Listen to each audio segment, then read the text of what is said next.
श्री परमात्मने नमः। श्रीमद् भगवद गीता 3रा अध्याय। अर्जुन बोले, हे जनार्दन, यदि आपको कर्म की अपेक्षा ज्ञान श्रेष्ठ मान्य है तो फिर हे केशव, मुझे भयंकर कर्म में क्यों लगाते हैं? आप मिले हुए से वचनों से मेरी बुद्धि को मानो मोहित कर रहे हैं। इसलिए उस एक बात को निश्चित करके कहिए जिससे मैं कल्याण को प्राप्त हो जाऊं। श्री भगवान बोले, हे निष्पाप, इस लोक में 2 प्रकार की निष्ठा मेरे द्वारा पहले कही गई है। उनमें से सांख्य योगियों की निष्ठा तो ज्ञान योग से और योगियों की निष्ठा कर्म योग से होती है। मनुष्य ना तो कर्मों का आरंभ किए बिना निष्कर्मता को यानी योग निष्ठा को प्राप्त होता है और ना कर्मों के केवल त्याग मात्र से सिद्धि यानी सांख्य निष्ठा को ही प्राप्त होता है। निसंदेह कोई भी मनुष्य किसी भी काल में क्षण मात्र भी बिना कर्म किए नहीं रहता, क्योंकि सारा मनुष्य समुदाय प्रकृति जनित गुणों द्वारा परवश हुआ कर्म करने के लिए बाध्य किया जाता है। जो मूढ़ बुद्धि मनुष्य समस्त इंद्रियों को हठपूर्वक ऊपर से रोककर मन से उन इंद्रियों के विषयों का चिंतन करता रहता है, वह मिथ्याचारी अर्थात दंभी कहा जाता है।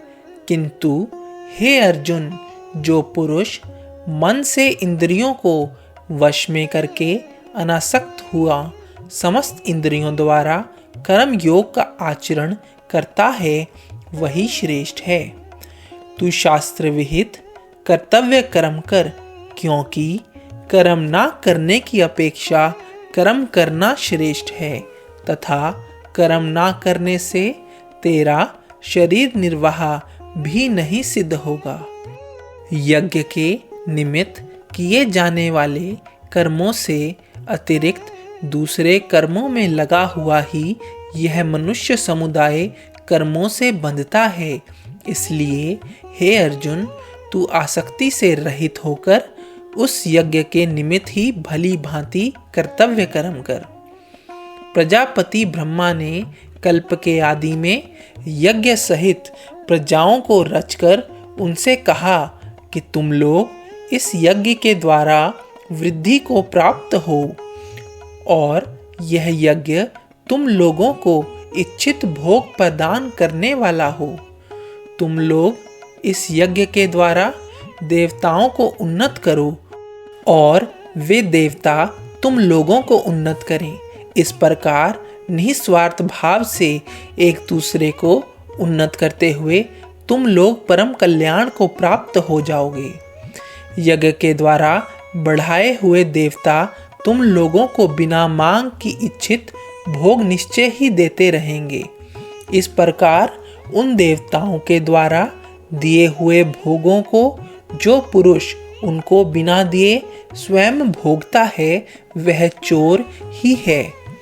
यज्ञ से बचे हुए अन्न को खाने वाले श्रेष्ठ पुरुष सब पापों से मुक्त हो जाते हैं, और जो पापी लोग अपने शरीर पोषण करने के लिए ही अन्न पकाते हैं, वे तो पाप को ही खाते हैं। संपूर्ण प्राणी अन्न से उत्पन्न होते हैं।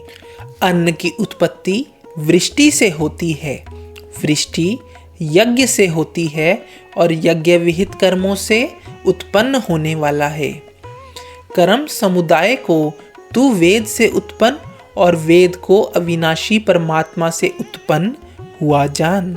इससे सिद्ध होता है कि सर्वव्यापी परम अक्षर परमात्मा सदा ही यज्ञ में प्रतिष्ठित है।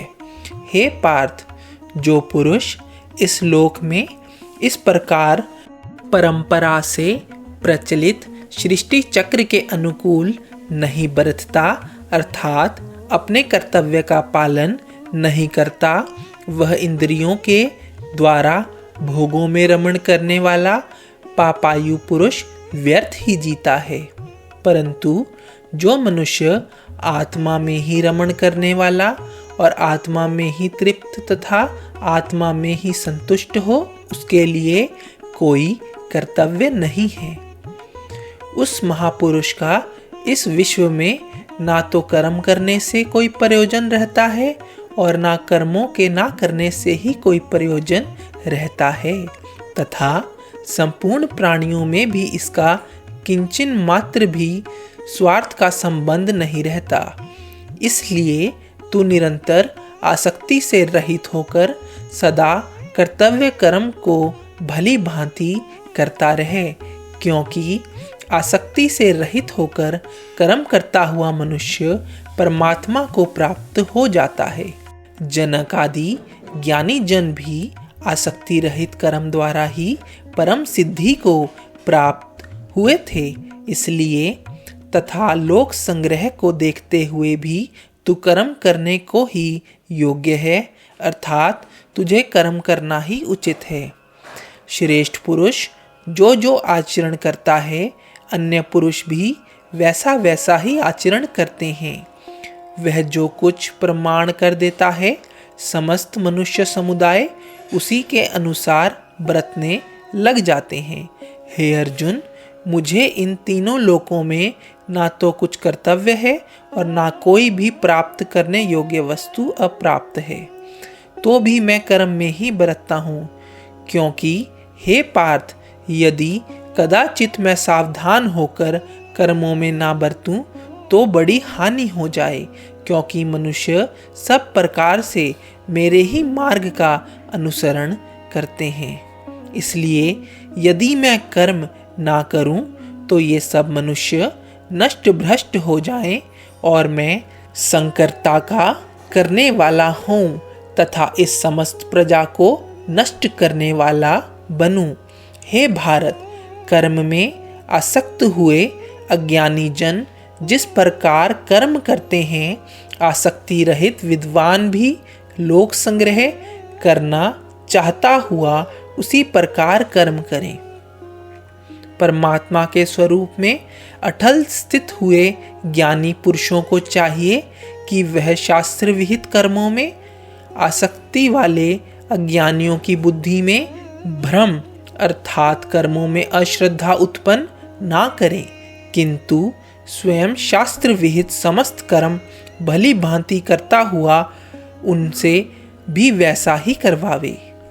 वास्तव में संपूर्ण कर्म सब प्रकार से प्रकृति के गुणों द्वारा किए जाते हैं, तो भी जिसका अंतःकरण अहंकार से मोहित हो रहा है, ऐसा अज्ञानी मैं करता हूँ ऐसा मानता है। परंतु हे महाबाहो, गुण विभाग और कर्म विभाग के तत्व को जानने वाला ज्ञान योगी संपूर्ण गुण ही गुणों में बरत रहे हैं, ऐसा समझकर उनमें आसक्त नहीं होता। प्रकृति के गुणों से अत्यंत मोहित हुए मनुष्य गुणों में और कर्मों में आसक्त रहते हैं। उन पुण्यतया ना समझने वाले मंदबुद्धि अज्ञानियों को पूर्णतया जानने वाला ज्ञानी विचलित ना करे। मुझ अंतर्यामी परमात्मा में लगे हुए चित्त द्वारा संपूर्ण कर्मों को मुझ में अर्पण करके आशा रहित, ममता रहित और संताप रहित होकर युद्ध कर। जो कोई मनुष्य दोष दृष्टि से रहित और श्रद्धा युक्त होकर मेरे इस मत का सदा अनुसरण करते हैं, वे भी संपूर्ण कर्मों से छूट जाते हैं। परंतु जो मनुष्य इनमें दोषारोपण करते हुए मेरा इस मत के अनुसार नहीं चलते हैं, उन मूर्खों को तू संपूर्ण ज्ञान में मोहित और नष्ट हुआ ही समझ।